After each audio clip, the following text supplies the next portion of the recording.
ಮುಂಬೈ ಎಲೆಕ್ಷನ್ಗೆ ಸಂಬಂಧಪಟ್ಟಂತೆ ಅಳಿಸದ ಇಂಕನ್ನು ಅಳಿಸಿದಂತಹ ವಿವಾದ ಎದುರಾಗಿತ್ತು. ನಿನ್ನೆ ಬಹಳಷ್ಟು ಗಂಭೀರವಾಗಿರುವಂತಹ ಆರೋಪಗಳನ್ನು ಶಿವಸೇನೆ ಮಾಡಿತ್ತು. ಅಳಿಸದೇ ಇರುವಂತಹ ಇಂಕ್ ಏನಿದೆ ಇದು ಅಳಸೋಗುತ್ತೆ ಅಂತ ಅಳಿಸಿ ಅದನ್ನು ತೋರಿಸುವ ಮೂಲಕವಾಗಿ ಚುನಾವಣೆಯಲ್ಲಿ ಅಕ್ರಮ ನಡೀತಾ ಇದೆ ಅನ್ನುವಂತಹ ಒಂದು ಗಂಭೀರ ಆರೋಪವನ್ನು ನಿನ್ನೆ ಮಾಡಿದ್ರು. ಒಂದು ವೇಳೆ ಆ ಇಂಕ್ ಏನಿರುತ್ತೆ ಅದನ್ನು ತೊಳೆದರೆ ಗುರುತು ಅಳಿಸುವಂತಹ ಒಂದು ವಿಡಿಯೋ ವೈರಲ್ ಆಗ್ತಾ ಇದೆ. ಇದು ವಂಚನೆಯ ಚುನಾವಣೆ ಅಂತ ವಿಪಕ್ಷಗಳು ಕಿಡಿಕಾರ್ತಾ ಇದ್ದಾವೆ. ಗುರುವಾರ ನಡೆದಂತಹ ಮುಂಬೈ ಸೇರಿದಂತೆ ಮಹಾರಾಷ್ಟ್ರ ಸ್ಥಳೀಯ ಸಂಸ್ಥೆಗಳ ಚುನಾವಣೆಗಳಲ್ಲಿ ಮತದಾರರ ಬೆರಳಿಗೆ ಹಾಕಲಾಗುವಂತಹ ಅಳಿಸಲು ಆಗದಂತಹ ಇಂಕಿನ ಗುರುತು ಅಳಿಸಿ ಹೋಗ್ತಾ ಇತ್ತು ಅನ್ನುವಂತಹ ಒಂದು ಗಂಭೀರ ಆರೋಪ ಕೇಳಿಬರ್ತಾ ಇದೆ. ವಿಪಕ್ಷಗಳ ಈ ಆರೋಪವನ್ನು ಬೃಹನ್ ಮುಂಬೈ ಪಾಲಿಕೆ ಅಧಿಕಾರಿಗಳು ತಳ್ಳಿ ಹಾಕಿದ್ದಾರೆ. ಮತ್ತೊಂದೆಡೆ ಕೈಗೆ ಹಾಕಿದಂತಹ ಇಂಕಿನ ಗುರುತು ಆರೋದಕ್ಕಿಂತ ಮುಂಚೆ ಅದನ್ನು ಅಳಿಸಿ ಸುಳ್ಳು ಸುದ್ದಿ ಹಬ್ಬಿಸಿದವರ ವಿರುದ್ಧ ಕ್ರಮ ಕೈಗೊಳ್ಳಲಾಗುತ್ತೆ ಅಂತ ಚುನಾವಣಾ ಆಯೋಗ ಕೂಡ ಹೇಳ್ತಾ ಇದೆ. ಅಂದರೆ ಈ ಸುಳ್ಳು ಸುದ್ದಿಯನ್ನು ಯಾರು ಹಬ್ಬಿಸಿಬಿಟ್ಟಿದ್ದಾರೆ ಅವರ ವಿರುದ್ಧ ನಾವು ಕ್ರಮ ಕೈಗೊಳ್ತೀವಿ ಅಂತ ಈ ಬಗ್ಗೆ ಒಂದೆಡೆ ಚುನಾವಣಾ ಆಯೋಗ ಈಗ ಎಚ್ಚರಿಕೆ ಕೊಡ್ತಾ ಇದೆ.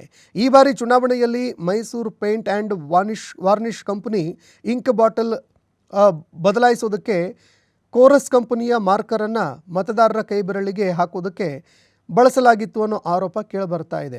ಅಂದರೆ ಒಂದು ಮಾರ್ಕರನ್ನು ಬಳಕೆ ಮಾಡಿದ್ರು, ಇಂಕ್ ಹಾಕಿರಲಿಲ್ಲ ಅನ್ನುವಂತಹ ಒಂದು ಆರೋಪ ಕೂಡ ಕೇಳಿಬರ್ತಾ ಇದೆ. ಆದರೆ ಕೆಲವೆಡೆ ಮತದಾರರು ಮತಗಟ್ಟೆಯಿಂದ ಹೊರಗಡೆ ಬರ್ತಾ ಇದ್ದಂತೆ ಅದನ್ನು ಅಸಿಟೋನ್ ಎಂಬ ಒಂದು ರಾಸಾಯನಿಕ ಏನಿದೆ ಆ ರಾಸಾಯನಿಕವನ್ನು ಬಳಕೆ ಮಾಡಿ ಅದನ್ನು ಒರೆಸಿ ಹಾಕಿದ್ರು. ಉಗುರಿಗೆ ಹಚ್ಚಿದಂತಹ ಬಣ್ಣ ತೆಗೆಯುವುದಕ್ಕೆ ಬಳಸುವಂತಹ ದ್ರವ ಏನಿದೆ ಅದನ್ನು ಬಳಕೆ ಮಾಡಿಕೊಂಡು ಉಗುರಿಗೆ ಹಾಕಿದ್ರು. ಬಣ್ಣ ಒರೆಸಿದಂತಹ ದೃಶ್ಯ, ಈ ಒಂದು ಬಣ್ಣವನ್ನು ಒರೆಸಿ ಹಾಕಿದಂತಹ ದೃಶ್ಯಗಳೇನಿದೆ ಇದು ಸಾಮಾಜಿಕ ಜಾಲತಾಣದಲ್ಲಿ ವಿಡಿಯೋ ವೈರಲ್ ಆಗ್ತಾ ಇತ್ತು. ಇದಾದ ಬೆನ್ನಲ್ಲೇ ಈ ವಿಚಾರಕ್ಕೆ ಸಂಬಂಧಪಟ್ಟಂತೆ ಉದ್ಧವ್ ಠಾಕ್ರೆ ಮತ್ತು MNS ನಾಯಕರು ಏನಿದ್ದಾರೆ ಅವರು ರಾಜ್ ಠಾಕ್ರೆ ಅವರು ಕೂಡ ಈ ಬಗ್ಗೆ ಮಾತನಾಡಿದ್ರು. ಇಂತಹ ಮೋಸದ ಚುನಾವಣೆಗಳಿಂದಾಗಿ ಯಾವುದೇ ಪ್ರಯೋಜನ ಆಗೋದಿಲ್ಲ. ಇದರಲ್ಲಿ BJP ಮತ್ತು ಚುನಾವಣಾ ಆಯೋಗ ಎರಡೂ ಕೂಡ ಒಟ್ಟಾಗಿದ್ದಾವೆ ಅನ್ನುವಂತಹ ಒಂದು ಗಂಭೀರ ಆರೋಪವನ್ನು ರಾಜ್ ಠಾಕ್ರೆ ಅವರು ಕೂಡ ಮಾಡಿದ್ರು.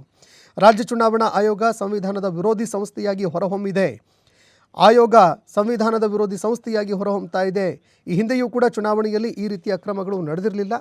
ಈಗ ಈ ರೀತಿಯ ಅಕ್ರಮಗಳು ನಡೀತಾ ಇದ್ದಾವೆ ಅಂತ ವಿರೋಧ ಪಕ್ಷದ ವಿರುದ್ಧ ಗಂಭೀರವಾಗಿ ವಿರೋಧ ಪಕ್ಷಗಳು ಈಗ ಸರ್ಕಾರದ ವಿರುದ್ಧ ಆರೋಪವನ್ನು ಮಾಡ್ತಾ ಇದೆ, ಚುನಾವಣಾ ಆಯೋಗದ ವಿರುದ್ಧ ಆರೋಪ ಮಾಡ್ತಾ ಇದೆ. ಇದಕ್ಕೆ ಚುನಾವಣಾ ಆಯೋಗ ಯಾವ ರೀತಿ ಉತ್ತರ ಕೊಡುತ್ತೆ ಅನ್ನುವಂಥದ್ದನ್ನು ಕಾದು ನೋಡಬೇಕಾಗತ್ತೆ.